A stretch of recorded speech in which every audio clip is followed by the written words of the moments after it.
देखें, अगर कोई भी इंसान 3-3 दफ़ा आ रहा है तो इसका मतलब ये है कि जो पॉलिटिक्स है वो बहुत ज़्यादा तगड़ी किस्म की है, इसीलिए वो लोग बार-बार आ जाते हैं। ये दुनिया की किसी अच्छे सिस्टम में ऐसा नहीं होता है। एक दफ़ा जो चला जाए उसके बाद वो उसका दूर-दूर तक नामो-निशान नहीं होता। लेकिन ये पाकिस्तान है, यहाँ तो पता नहीं क्या कुछ हो सकता है। बिस्मिल्लाहिर्रहमानिर्रहीम अस्सलाम वालेकुम। अपने यूट्यूब चैनल MIB स्पोर्ट्स पर मैं हूं मिर्ज़ा इकबाल बेग। आज हम बात करने जा रहे हैं पाकिस्तान और न्यूजीलैंड की क्रिकेट सीरीज़ के हवाले से, और हमारे साथ मौजूद है पाकिस्तान के former test fast bowler Tanveer Ahmed, जिनका अपना यूट्यूब चैनल तनवीर सेज भी बड़ा पॉपुलर है। 1 लाख 1.5 लाख से ज़्यादा इनके सब्सक्राइबर हैं, लेकिन हमने सोचा आज इनसे कुछ थोड़ी सी बात करें। तनवीर, सबसे पहले तो ये बताइए कि पाकिस्तान क्रिकेट बोर्ड में तब्दीलियों को आप किस निगाह से देखें? देखिए, तब्दीली ज़रूर होनी चाहिए और हुई भी, लेकिन लोग अगर वही आते तो फिर मेरी कोशिश होती कि मैं इनको सपोर्ट ना करूं बिल्कुल। क्योंकि जब दोबारा वही लोग आ जाते तो इसका मतलब ये है कि जिस वजह से ये निकले थे तो कोई ना कोई रीज़न थी, इनको निकाला गया था। लेकिन वही आके और गवर्निंग बोर्ड में वो लोग या अभी जो मैनेजमेंट कमेटी। मैनेजमेंट जो कमेटी बनाई उसमें वो लोग आए हैं जिनके ऊपर वैसी सवालिया निशान बहुत ज़्यादा थे, तो वही लोग आगे तो कैसे आप चीज़ें बेहतर करेंगे, मुझे तो कोई नज़र नहीं आता। अच्छा, आप क्या समझते हैं कि आप चलें, सेठी साहब अपनी तीसरी बारी ले रहे हैं और शाहिद आफरीदी को चीफ सेलेक्टर इंटरिम बनाया गया है। आप समझते हैं ये तब्दीलियां पाकिस्तान क्रिकेट के हक में सूदमंद साबित हो सकती हैं?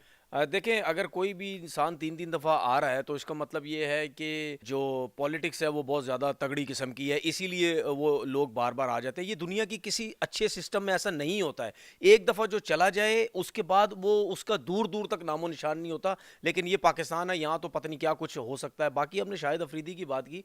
देखें, शाहिद अफरीदी की अगर मैं बात करूँ, मुझे लोग बहुत बुरा-भला भी शायद बोलेंगे कि ये शाहिद अफरीदी के पीछे पड़ गया, वो फर्स्ट टाइम क्रिकेट बोर्ड में आया है। मैं शाहिद अफरीदी के अगेंस्ट नहीं हूँ, मैं शाहिद अफरीदी की बातों पे अगेंस्ट हूँ।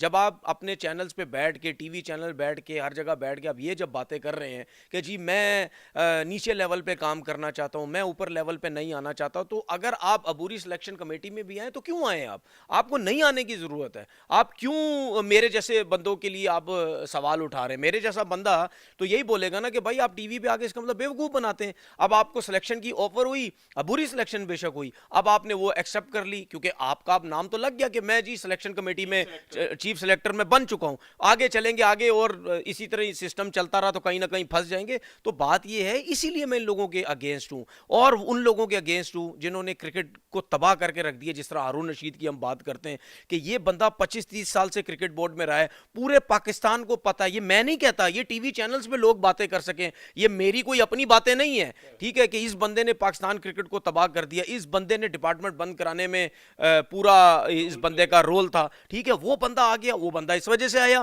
क्योंकि जिन लोगों के साथ ये उठता बैठता है, ग्राउंडों में जा जाके बैठता था, वही लोग गवर्निंग बोर्ड में आए हैं, उन्हीं ने उसको लाके बिठा दिया। तो कहने का मकसद है दूसरों को बुला मतलब मत बोलो आपने क्रिकेट तबाह कर दिया, आपने डोमेस्टिक तबाह कर दी। आप आके क्या कर रहे हैं? आप आते ही फौरन अपनी मर्जी के लोगों को आप लेके आगे, तो चीज डिफरेंट उस टाइम नजर आती है कि वाकई आप कोई नए लोग लाए हैं। हमसे गलतियां हुई, हम 2-3 दफा आए, हमसे गलतियां हुई, हमें फिर मौका मिला, लेकिन अब नए किस्म के लोग आने चाहिए। उसका कोई फायदा नहीं है कोई। हाँ, डिपार्टमेंट क्रिकेट आप स्टार्ट कर रहे हैं, बहुत अच्छी चीज़ है और मैं चाहता भी हूँ कि डिपार्टमेंट क्रिकेट स्टार्ट हो, लेकिन डिपार्टमेंट क्रिकेट स्टार्ट करके उसकी आड़ में अगर आप दूसरे कामों में नाइंसाफियां कर रहे हैं तो वो तो गलत है। रमीज राजा के दौर को आप कैसे देखते हैं? आपका तो इंटरेक्शन भी हुआ था कराची के एक 5 स्टार होटल में। लोग तवक्को कर रहे थे कि रमीज आए हैं, बहुत कुछ तब्दीलियां आएंगी, लेकिन कुछ नहीं हुआ। देखिए, रमीज़ राजा साहब जब आए थे तो आई थिंक मैंने सबसे पहले एक चीज़ बोली थी कि अब क्रिकेटर आया है, क्योंकि इस वजह से हमने बोला था क्योंकि वो दूसरी तरफ से सौरव गंगोली आए थे। तो हमने बोला चले जी दोनों क्रिकेटर हैं, वो भी क्रिकेट की बात कर रहे हैं, ये भी क्रिकेटर आए हैं, एक नया चेंज होगा, पाकिस्तान क्रिकेट को बेहतरी होगी।